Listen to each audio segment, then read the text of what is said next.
एक गांव में हरिया नाम का एक किसान रहता था। वे व्यवहार से बहुत लालची और धोखेबाज किस्म का व्यक्ति था।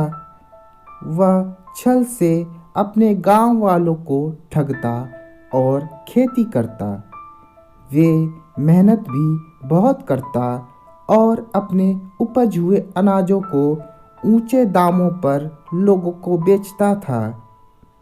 इसका कारण यह था कि जब सभी किसानों के पास से अनाज खत्म हो जाते तो किसानों के पास जब खाने के लिए अनाज कम पड़ जाते तो हरिया अपने छिपे हुए अनाजों को कुछ दिनों बाद उन्हें निकालकर बाद में ऊंचे दामों में बेचता था, जिससे बाकी गांव के लोगों को मजबूरी में हरिया से अनाजों को खरीदना पड़ता था।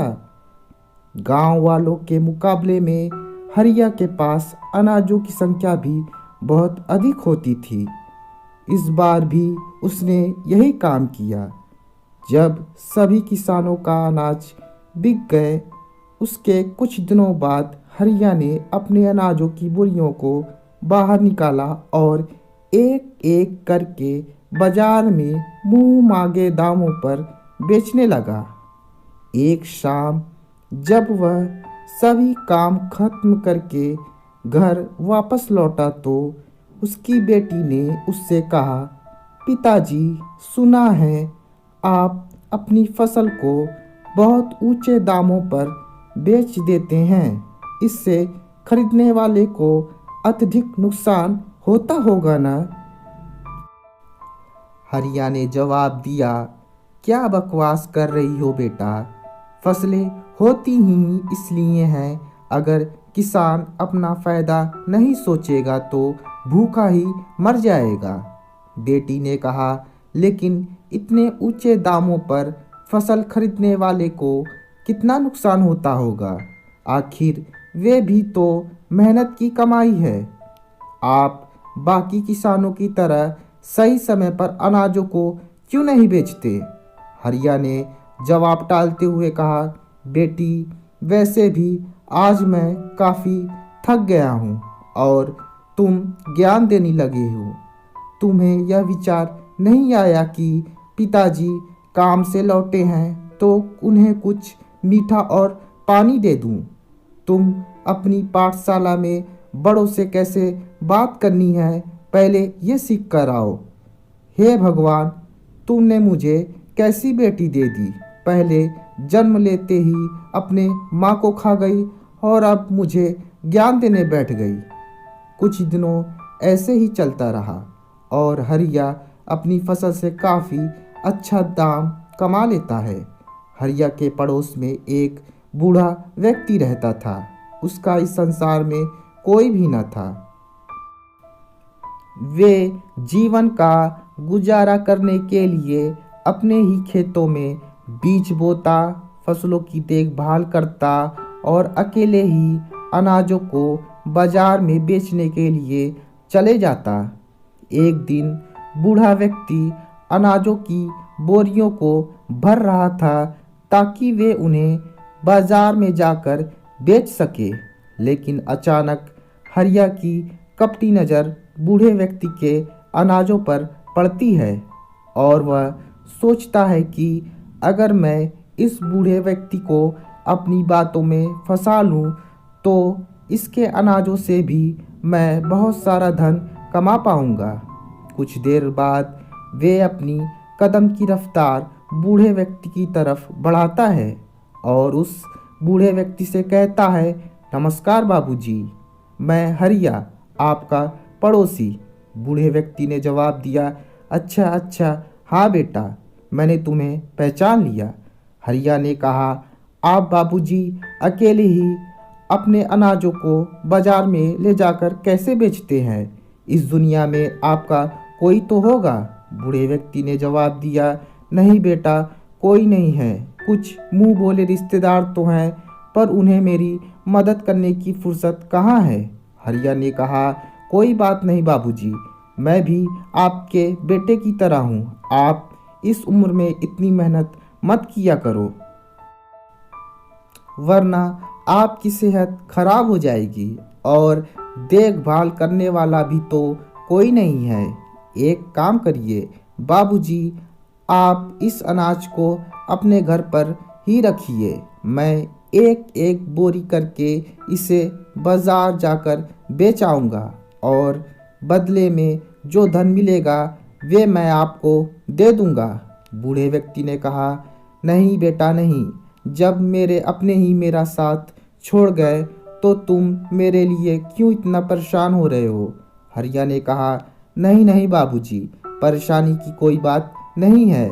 वैसे भी मैं अपना अनाज भी बाजार में जाकर बेचता हूँ, तो साथ में मैं आपका भी ले जाऊँगा। यह बात सुनकर उस बूढ़े व्यक्ति को कपटी हरिया के बातों पर विश्वास हो जाता है और वे कहता है कि ठीक है बेटा, ईश्वर की तुम्हारे ऊपर कृपा बनी रहे।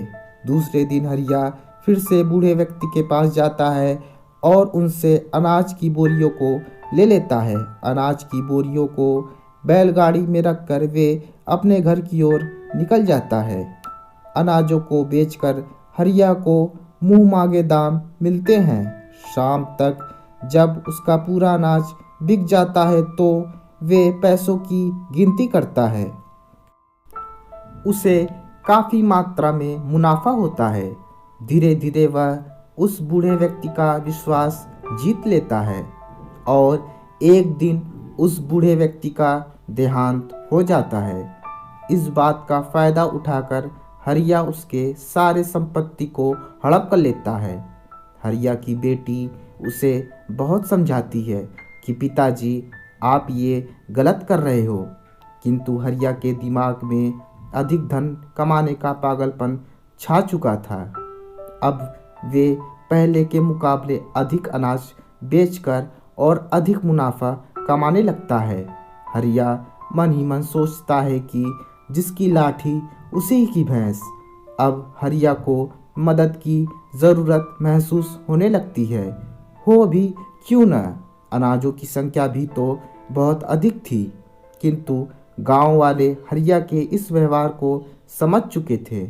इस कारण उसकी कोई भी मदद करने के लिए आगे नहीं आया।